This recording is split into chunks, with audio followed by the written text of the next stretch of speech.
কি অবস্থা সবার? আমরা অর্গানিকের লেকচার 2 তে চলে এসেছি ইতিমধ্যে।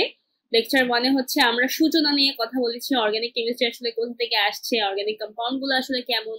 তো আজকে আমরা অর্গানিক যৌগ যেগুলো আর কি, মানে অর্গানিক কম্পাউন্ড, জৈব যৌগ, এগুলো আসলে এত বেশি কেন, যেটা আমি গত লেকচারে বলেছিলাম যে পৃথিবীতে এদের সংখ্যা অনেক বেশি।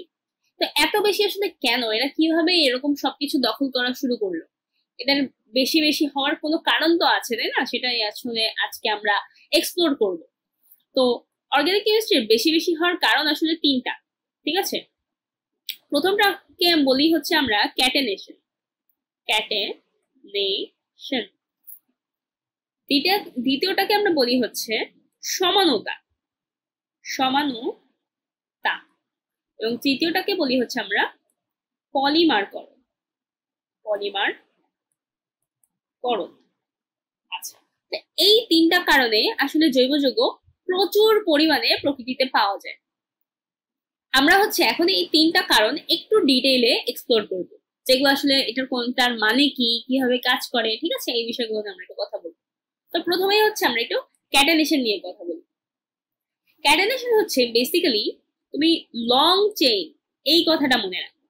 লং চেইন মানে কি? লম্বা শিকল।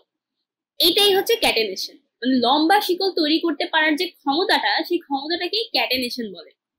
যেমন আমরা জৈব যৌগে আসলে কাকে নিয়ে সবচেয়ে বেশি আলোচনা করি?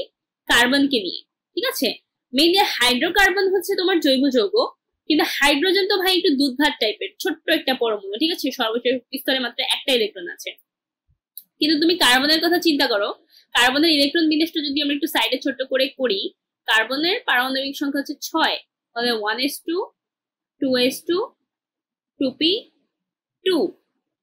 এটা ওর সর্বশেষ শক্তি স্তরে 4টা ইলেকট্রন আছে, আমরা দেখতে পাচ্ছি। তার মানে এটা যদি কার্বনের সর্বশেষ শক্তি স্তর হয়, তাহলে ওর চারদিকে 4টা ইলেকট্রন আছে। এখন আমরা কি জানি যে হাইড্রোজেনের পরবর্তী হাইড্রোজেন আর হিলিয়াম, এই দুজন বাদে বাকি যত পরমাণু আছে সবাই আসলে চায় যে তাদের সর্বশেষ শক্তি স্তরে 8টা করে ইলেকট্রন থাকুক। এতে তারা কি হবে? স্টেবল হবে বা স্থিতিশীল হবে। এটাকে আমরা বলি কি? অক্টেট রুল, তাই না? অষ্টকের নিয়ম। আচ্ছা, তো এই অক্টেটের রুলটা ফিল আপ করার জন্য কার্বন কি করতে পারে? কার্বন অন্য কারো কাছ থেকে আসলে ইলেকট্রন শেয়ার করতে পারে, মানে ওর সাদা ইলেকট্রনটা ও তাকে দিচ্ছে আর তার লাল ইলেকট্রনটা কার্বনও নিচ্ছে, মানে দুইজন আর কি ভাগাভাগি করে নিচ্ছে। এই ইলেকট্রন গুলোর উপর কারো একক মালিকানা নাই, দুইজনই ইলেকট্রনটা ভাগাভাগি করে নিব। এই পাশে মনে করো এই যে লাল যে দিলাম, এগুলো মনে করো হাইড্রোজেন, ঠিক আছে? হাইড্রোজেনের চারদিকে হাইড্রোজেনের তো একটা ইলেকট্রন থাকে, তো ওর ওই একটা ইলেকট্রন তো কার্বনের সাথে শেয়ার করতেছে, ভাগে ও কার্বনের ইলেকট্রনটা একটু ইউজ করতে পারতেছে। তো হাইড্রোজেনের দ্বিত্ব পূরণ হইলো, ওর 2টা ইলেকট্রন হইলো সর্বশেষ শক্তি স্তরে, আর কার্বনের 8টা হয়ে গেল। তো ওরা সবাই হ্যাপি। এবং এটাকে আমরা কি বলি? এটাকে আমরা বলি মেথেন, তাই না? এটাই CH4। ওকে, তো এখন এই কথাগুলো আমি কেন বললাম? আসলে এই কথাটা বললাম এইটা বোঝানোর জন্য যে কার্বনের আসলে হাত 4টা, ও চারদিকে 4টা জিনিসের সাথে যুক্ত হতে পারে, ঠিক আছে? সেটা 4টা হাইড্রোজেন হতে পারে বা অন্যান্য জিনিসও এখানে যুক্ত হয়ে যেতে পারে, ঠিক আছে? তো কার্বনের যে এই যে 4টা হাত, এই যে 4টা হাত দিয়ে অন্যান্য জিনিসের সাথে যুক্ত হতে পাওয়ার ক্ষমতাটা, এটাই আসলে কার্বনকে অনন্য করেছে। এবং এই ক্ষমতাটা আরো কারো কারো আছে, যেমন নাইট্রোজেনের আছে, সালফারের আছে, কিন্তু এরা না মানে অনেক লম্বা শিকল তৈরি করতে পারে না, ছোটখাটো শিকল তৈরি করতে পারে, যার কারণে এদের আসলে আমরা ক্যাটানেশন ক্ষমতাটা অত বেশি গোনায় ধরি না। কিন্তু কার্বনের ক্যাটানেশন ধর্মটা আমরা অনেক বেশি গোনায় ধরি। কেন? একটু নিচে এসে দেখাই। মনে করো কার্বন নিজের সাথে খুবই ইজিলি যুক্ত হইতে পারে, ঠিক আছে? এই যে বড় একটা শিকল আমি আঁকছি, ঠিক আছে? এটা কিন্তু আমি আমার স্ক্রিনে যতটুকু আঁকতেছি এর চেয়েও আরো অনেক বড়, লক্ষ লক্ষ গুণ বড় বড় শিকলও কিন্তু তৈরি হওয়া সম্ভব, বুঝতে পারছো? তো এখানে মনে করো এই যে কার্বনরা সবাই নিজেদের সাথে যুক্ত হয়ে গেল, এই কার্বনটার একটা হাত পূরণ আছে, তার মানে ওর বাকি 3টা হাত আর কি ফাঁকা, ওর 2টা হাত পূরণ, এপাশে একটা পূরণ, এপাশে একটা পূরণ, তাই না? তাহলে এই উপর নিচে ওর 2টা হাত বাকি আর কি। তো উপর নিচে উপর নিচে হতে সবার উপর নিচে উপর নিচে এরকম হাত, মানে 4টা করে হাত, এই একটা, এই একটা, এই একটা, এই একটা। তো এই যে মনে করো আমরা এই বাকি হাতগুলো দিয়ে দিলাম, এবং ধরে নিচ্ছি এই প্রতিটা হাতে একটা করে হাইড্রোজেন, ঠিক আছে? Hydrogen, hydrogen, hydrogen. তো বাকিগুলো এই যে ধরে নাও যে এইসব জায়গায় হচ্ছে হাইড্রোজেন আছে, ঠিক আছে। চিন্তা করে না এতগুলো হাইড্রোজেন লিখে কি করবো, এখানে কিছু লিখে দিই, hydrogen hydrogen hydrogen hydrogen hydrogen. এইসব জায়গায় তোমরা চিন্তা করে নাও যে এগুলো তো হাইড্রোজেন আছে, ঠিক আছে। ওকে, তো দেখছো যে খুবই ইজিলি একটা কার্বন আরেকটা কার্বনের সাথে যুক্ত হয়ে কত লম্বা একটা শিকল তৈরি করে ফেললো, তাই না? বেশ লম্বা একটা শিকল কিন্তু তৈরি করে ফেলছে। এবং এটাই হচ্ছে কার্বনের একটা বিশেষ বৈশিষ্ট্য যে কার্বন নিজের সাথে নিজে যুক্ত হয়ে অনেক লম্বা লম্বা শিকল তৈরি করতে পারে, ঠিক আছে। এই কারণে কার্বনের ক্যাটেনেশন ধর্মটা খুব প্রবল ও অনেক লম্বা লম্বা চেইন তৈরি করতে পারে, আবারও সেই লং চেইন, তাই না? লং চেইন তৈরি করতে পারে, যার কারণে ও এরকম ডিফারেন্ট ডিফারেন্ট কম্বিনেশনে যুক্ত হয়ে অনেক অনেক যৌগ গঠন করতে পারে। এবং এরকম মানে এরকম লম্বা ভাবেই যে সোজা ভাবেই কি ওদের যুক্ত হইতে হবে এমন না, ওরা কিন্তু ঘোরানো পেঁচানো ভাবেও হইতে পারে। যেমন এই যে ধরো তোমার এই, ও আচ্ছা এটাকে সাদা কালিতে লিখি। এই যে মনে করো এই যে কার্বন ও এভাবে যুক্ত হইলো এরকম রিং এর মতো, ঠিক আছে, একটার পর একটা একটা বদ্ধ শিকল টাইপের, যে কি বলে আগের বার তো খোলা ছিল, এবার সবাই সবার সাথে কানেক্টেড, ঠিক আছে। তো এখানে দুইটা কার্বনের মনে করে এখানে একটা ডাবল বন্ড আছে, ঠিক আছে। শুধু যে একটা বন্ড থাকতে পারে এমন না, ডাবল বন্ড থাকতে পারে, সেটা এখন বলতেছি। এই ধরো এখানে 1 2 3টা হাত ভরে গেছে না, এখানে জাস্ট একটা ফাঁকা হাতে এই যে হাইড্রোজেন, এখানে হাইড্রোজেন, এখানে হাইড্রোজেন, এখানেও মনে করো হাইড্রোজেন, তারপরে তোমার এখানেও মনে করো হাইড্রোজেন। এই যৌগটা, এই যৌগটা তোমার সামনেই পাবা, এটা খুবই পপুলার খুবই পরিচিত একটা যৌগ হবে আমাদের, সেটা এটার নাম হচ্ছে আমাদের বেনজিন, ঠিক আছে।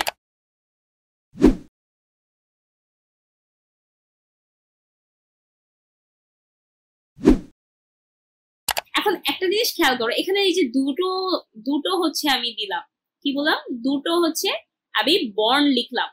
এই যে দুইটা করে আমি বন্ধন লিখছি, এটা কিন্তু এতক্ষণ আমরা করিনি, এই মাত্র আমি করলাম, ঠিক আছে। এখন এটার একটু পরিচয় দেওয়া প্রয়োজন, পরিচয়টা দিই চলো। কার্বনের এই যে 4টা হাত, তাই না, এই যে 1 2 3 4 4টা হাত। তো এই 4টা হাত যে এরকম এককভাবে যে শুধু আলাদা আলাদা জিনিস, মনে করো এখানে একটা হাইড্রোজেন, এখানে একটা হাইড্রোজেন, এখানে একটা হাইড্রোজেন, এইভাবেই যে যুক্ত হইতে হবে এমন কোনো কথা নেই। আবার কার্বন কার্বন যে জাস্ট এইভাবে যুক্ত হবে এমনও কোনো কথা নেই, ঠিক আছে। এখানে এই যে এই ফাঁকা জায়গাগুলো মনে করো হচ্ছে হাইড্রোজেন আছে, ঠিক আছে।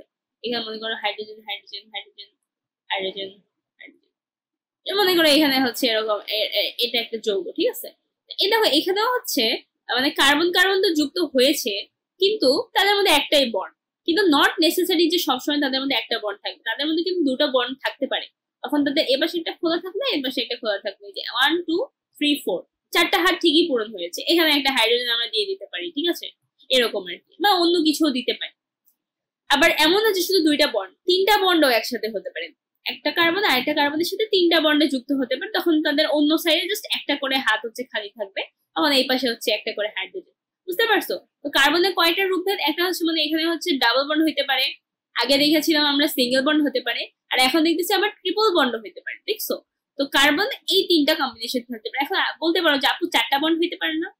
আরে ভাই 4টা বন্ড এটা একটু বেশি হয়ে যায়, ঠিক আছে। এটা আসলে মলিকুলার স্ট্রাকচার ধরে রাখা পসিবল না, দুইটা কার্বন অন্য কারোর সাথে যুক্ত না হয় নিজেরা নিজেরা 4টা বন্ধন তৈরি করা, ইটস কাইন্ড অফ ইম্পসিবল, ঠিক আছে।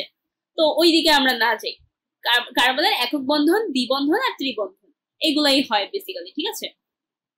আচ্ছা, আমরা যেখানে ছিলাম আর কি, যে এই যে এখানে ছিলাম, এই যে বেনজিন, এই বেনজিনে হচ্ছে এরকম ধাপে ধাপে এখানে আছে আবার এখানে নাই, এখানে আছে আবার এখানে নাই, এইভাবে হচ্ছে আমাদের দুইটা করে বন্ধন আছে কার্বনের মধ্যে। আরো আমরা একটা যৌগ দেখি চলো একটু আগে, আমাদের আমরা এই যে ইউরিয়া দেখেছিলাম না, NH2C ডাবল বন্ড ও NH2, ঠিক আছে। এখানেও কিন্তু কার্বন একটা শিকল টাইপেরই গঠন করেছে, তাই না, কিন্তু কার্বন এবার নিজের সাথে করে নাই, এই যে নাইট্রোজেনের সাথে যুক্ত হয়েছে, কিন্তু শিকল তো কাইন্ড অফ, তাই না। তো এটাও বেশ বড়সড় একটা যৌগ বলতে গেলে। আমরা স্বাভাবিক যেসব ছোটখাটো যৌগ পড়েছি ছোটবেলায়, H2O NaCl, এগুলোর চেয়ে কিন্তু এগুলো ফার ফার বিগার, তাই না, অনেক বড় বড় হচ্ছে তোমার যৌগ এগুলো। তো সেই হিসাবে আর কি বললাম যে এখানেও কিন্তু কার্বনের একটা ছোটখাটো চেইন টাইপের তৈরি হয়েছে, যদিও একটা কার্বন আরেকটা কার্বনের সাথে যুক্ত হয়নি, কিন্তু একটা চেইন তো, তাই না। আচ্ছা, তো এই যে চেইন গঠন করার যে কার্বনের এই ক্ষমতাটা, কার্বন তো আমরা বলতেছি কি যে আমাদের অর্গানিক কেমিস্ট্রির মূলেই আছে হচ্ছে কার্বন, সবকিছু কার্বনকে নিয়ে হবে, ঠিক আছে। এই কার্বনের যে এই যে ক্ষমতাটা লম্বা লম্বা চেইন তৈরি করার, এইটাকেই হচ্ছে আমরা বলতেছি ক্যাটানেশন ক্ষমতা, বুঝতে পারছো? আচ্ছা, পরবর্তী তে এখন আমরা আসি হচ্ছে সমানতা বা আইসোমেরিজমে। সমানতার ব্যাপারটা কি, তোমার আণবিক সংকেত, আণবিক সংকেত বুঝো, আণবিক সংকেত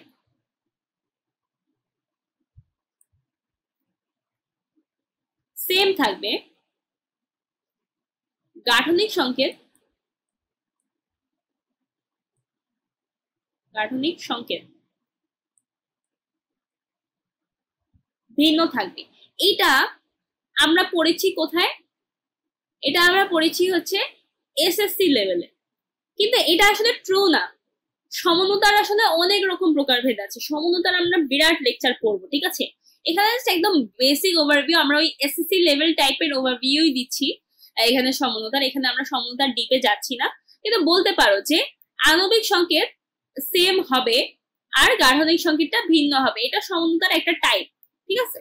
আর অন্যান্য যে টাইপ সেগুলো আসলে আজকে আলোচনা করার মতো না, সেগুলো আমরা একটু অন্য একদিন আলোচনা করব।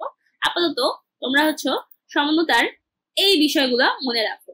আমরা একটা উদাহরণ দিয়ে পড়লে আরো জিনিসটা ক্লিয়ার হবে। দেখো, মনে করো হচ্ছে আমার কাছে একটা যৌগ আছে এখানে, সেটা হচ্ছে CH3CH2OH। তাহলে আমার এখানে কি কি আছে দেখো তো, একটা দুইটা কার্বন, তাহলে C2, 6টা হাইড্রোজেন না, 3 আর 2 5 আর 1 6, তাহলে H6। আর অক্সিজেন কয়টা, একটা, তাহলে O। তাহলে এই যে শুধুমাত্র কোন পরমাণু আছে সেই জিনিসটাকে আমরা বলি হচ্ছে আণবিক সংকেত। কি বলি, আণবিক সংকেত।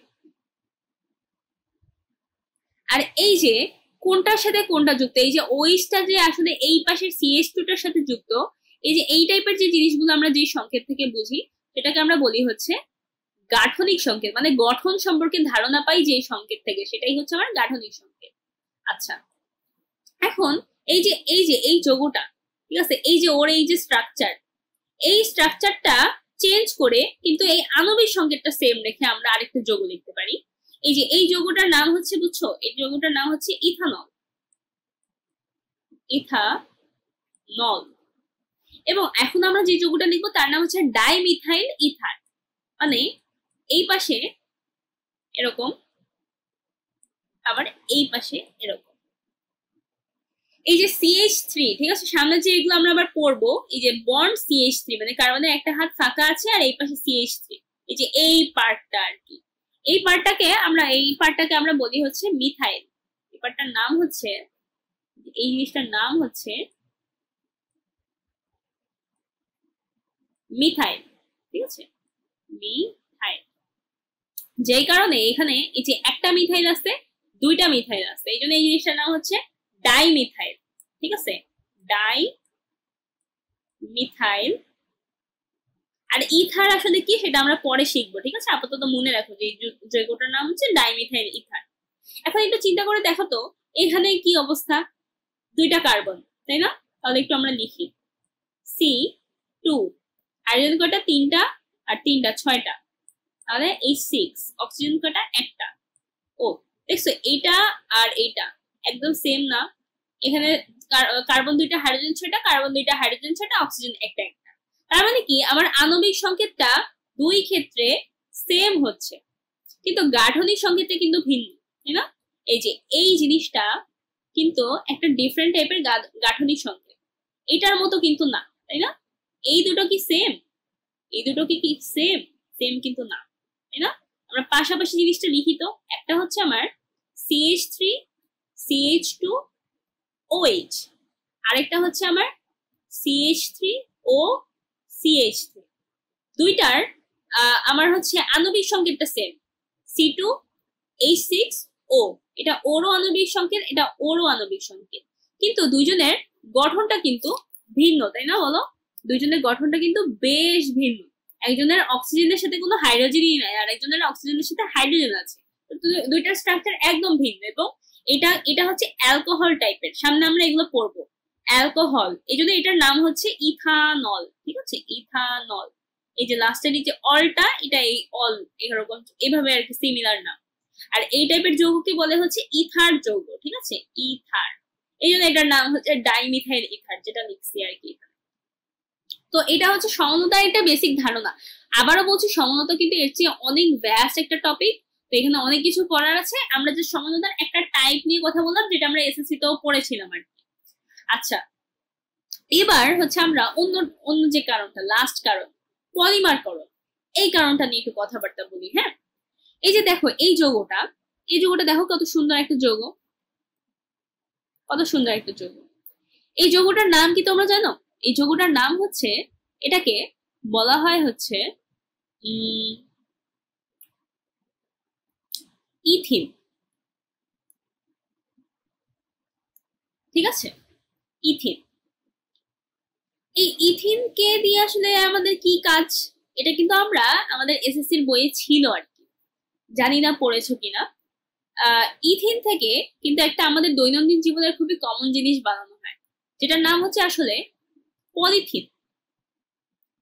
ঠিক আছে, এখন তোমরা কি জানো যে পলি কথাটার মানে কি? আসলে পলির মানে হচ্ছে বহু, মানে অনেকগুলো, অসংখ্য। ঠিক আছে, তো ইথিন যখন পলিথিন হয়, পলিথিন মানে কি? পলি প্লাস ইথিন, তার মানে কি? বহু ইথিন, তাই না? জিনিসটাতে এরকম কিছু একটাই বোঝাচ্ছে, বহু ইথিন। তার মানে কি অসংখ্য ইথিন যুক্ত হয়ে যেই যৌগটা তৈরি করে তাকে হচ্ছে আমরা বলি পলিথিন। বুঝতে পেরেছো? তাহলে একটু আমরা এখানে একটু খেয়াল করি এই যৌগটার দিকে। এই যে আমরা হচ্ছে এই যৌগটার দিকে একটু খেয়াল করি। এই যৌগটার এখানে হচ্ছে আমরা একটা কালার নেই। হ্যাঁ, এই যে এখানে একটা, বা এই যে একটা যে বন্ড, আমাদের কিন্তু দুইটা বন্ড আছে, আমাদের একটা বন্ড মনে করো ভেঙে গেল। ভেঙে গেলে কি হবে? দেখো, কার্বন কার্বন, এই নীল কালারের নিচের বন্ডটা মনে করো আছে, আর তোমার হাইড্রোজেন গুলো মনে করো এরকম ভাবে আমি দিয়ে দিলাম, এখানে হাইড্রোজেন, এখানে হাইড্রোজেন, এখানে তোমার হাইড্রোজেন, তারপরে হচ্ছে এখানেও মনে করা হচ্ছে তোমার হাইড্রোজেন আছে। ওকে, একটু বাঁকা হয়েছে, কিছু মনে করো না। আর এই যে আমার এই বাহুটা ভেঙে গেল, মানে এই আমার তোমার কি বলে বন্ধনটা ভেঙে গেল, এই বন্ধনটা মনে করো এই যে এই পাশে আমি খোলা অবস্থায় রেখে দিয়েছি। ঠিক আছে, তো আমরা যেটা করি আসলে এইভাবে, এই খোলা অংশটা মানে এই বন্ধন ভাঙার পর যে অংশটা, এটাকে আমরা এভাবে আটকে দিয়ে নিচে এরকম এন লিখি। মানে কি, এই যে এরকমই পার্ট আমাদের অসংখ্য আছে, পর পর পর পর যুক্ত হচ্ছে। ঠিক আছে, মানে এই যে জিনিসটা, এখন এইখানে মনে করো আবার একটা কার্বন দিয়ে, এরকম হাইড্রোজেন দিয়ে এই যে এভাবে যুক্ত করে দেওয়া যায় না? তাই না, বলো? এই যে এপাশে যুক্ত করে দাও, আবার এখানে একটা কার্বন দিয়ে, এখানে একটা হাইড্রোজেন দিয়ে আবার হচ্ছে এপাশে যুক্ত করে দিলাম, তাই না? এখন এটা করলে কি হচ্ছে দেখো তো, এটা করলে এই যে এই পাশে আবার আমি একটা কার্বন নিয়ে আসতে পারবো না, আবার হচ্ছে আমি এখানে এই যে হাইড্রোজেন দিয়ে যুক্ত করতেছি, মানে কন্টিনিউয়াসলি জিনিসটা হতেই থাকবে হতেই থাকবে। এখানেও কিন্তু কার্বনের একটা হাত ফাঁকা আছে। ঠিক আছে, এখানে আমি একটা হাইড্রোজেন দিতে পারি হয়তোবা, তাহলে আমার চারটা হাত ফিল আপ হয়ে গেল। আবার এখানে একটা কার্বন দিয়ে আমি শিকলটা আরো লম্বা করতে পারি। ঠিক আছে, এদিকেও লম্বা হইতে পারে, আবার শিকলটা এদিকেও লম্বা হইতে হইতে হইতে চাইতে পারে। তো এ দেখছো আমার এই যোগটা কিন্তু শেষ হচ্ছে না। ঠিক আছে, আমাদের শেষ করা যাবে, ল্যাবরেটরিতে তো আমরা করি, ইন্ডাস্ট্রিতে আমরা করি, কিন্তু কথার কথা বললাম যে অসংখ্য পরিমাণে ইথিন আমি যুক্ত করতে পারছি। ঠিক আছে, তো এই জিনিসটা আসলে অজৈব যৌগের ক্ষেত্রে তেমন একটা করা যায় না। পলিমারকরণ আসলে জৈব যৌগেরই একটা বৈশিষ্ট্য, বুঝতে পারছো? এই যে আমার কাছে ইথিন ছিল, আমি সিম্পলি ইথিন অনেকগুলো যুক্ত করলাম, অনেকগুলো ইথিন যুক্ত করে আমি পলিথিন নামের একটা যৌগ তৈরি করে ফেললাম। এভাবে প্রথম কথা, আমি ক্যাটানেশন করে লম্বা শিকল বানাতে পারি, আমি সমন্বতা করে একই যৌগ থেকে অন্য টাইপের একটা যৌগ বানিয়ে ফেলতে পারি, বাট আমার সেম পরমাণু আমি ইউজ করতেছি।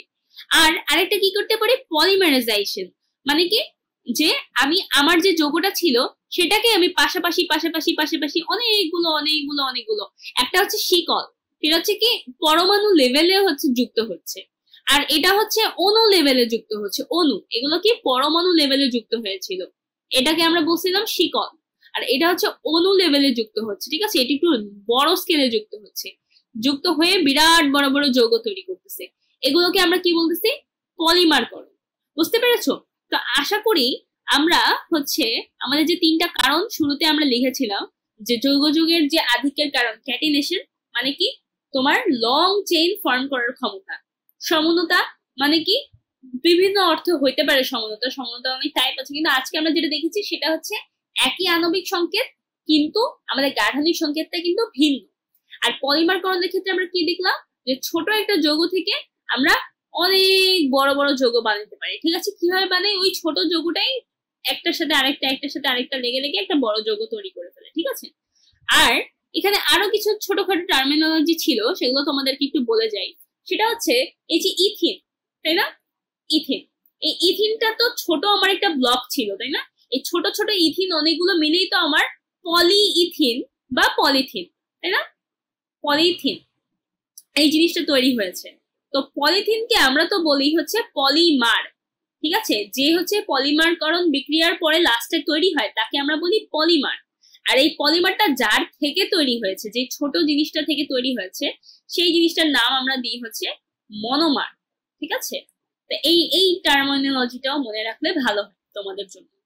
তো আশা করি আজকের ভিডিওটা তোমাদের কাছে ভালো লেগেছে। আমাদের এটা ছিল লেকচার 2।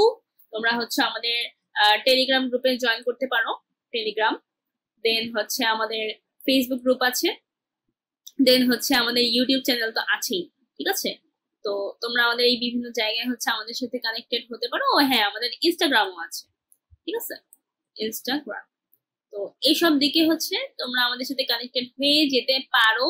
আশা করি আমরা সামনে তোমাদের হেল্পের জন্য আরো বিভিন্ন ধরনের টিউটোরিয়াল কন্টেন্ট এগুলো আনতে পারবো। আমাদের পাশে থেকো, ভালো থেকো, সুস্থ থেকো। আরেকটা কোনো ক্লাসে দেখা হবে।